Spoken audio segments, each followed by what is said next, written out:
Know how much money we'll all be getting back next spring from the state's automatic taxpayer refund. Governor Daniels made the announcement this morning. Our TV6 reporter Norman Cox is here with the numbers. Norm.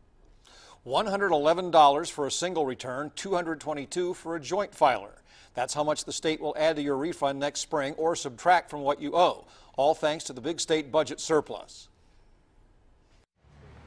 Hoosiers are getting the automatic refunds because the state budget surplus exceeded a threshold representing 10% of the current year's budget.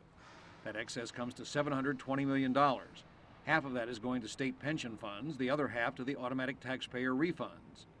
Governor Daniels says he's glad the law requires that each taxpayer will receive the same amount instead of dividing up the surplus based on how much each person had paid.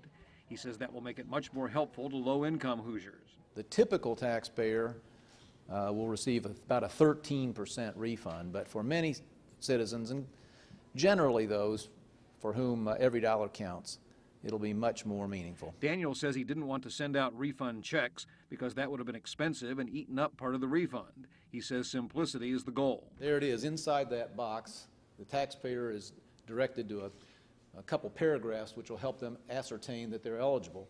And if you're a sole filer, you just subtract $111 from what you owe. If you're a joint filer, as two-thirds are, you subtract $222. All you have to do. Daniel says it's better for excess money to go back to the citizens who earned it instead of burning a hole in the pockets of government, which would be tempted to spend it. But Democrats say the surplus came about because the state cut corners on citizens who needed help. We have teachers who have been let go. We have schools not able to meet basic programming needs to keep up with the testing demands. We have roads that are still crumbling and in bad shape. I asked the governor if he had any regrets over the last few months about not directing the surplus money to higher education, but the incoming Purdue president did not take the bait and says he's glad the money is going back to the people who paid it. I'm Norman Cox, RTV6.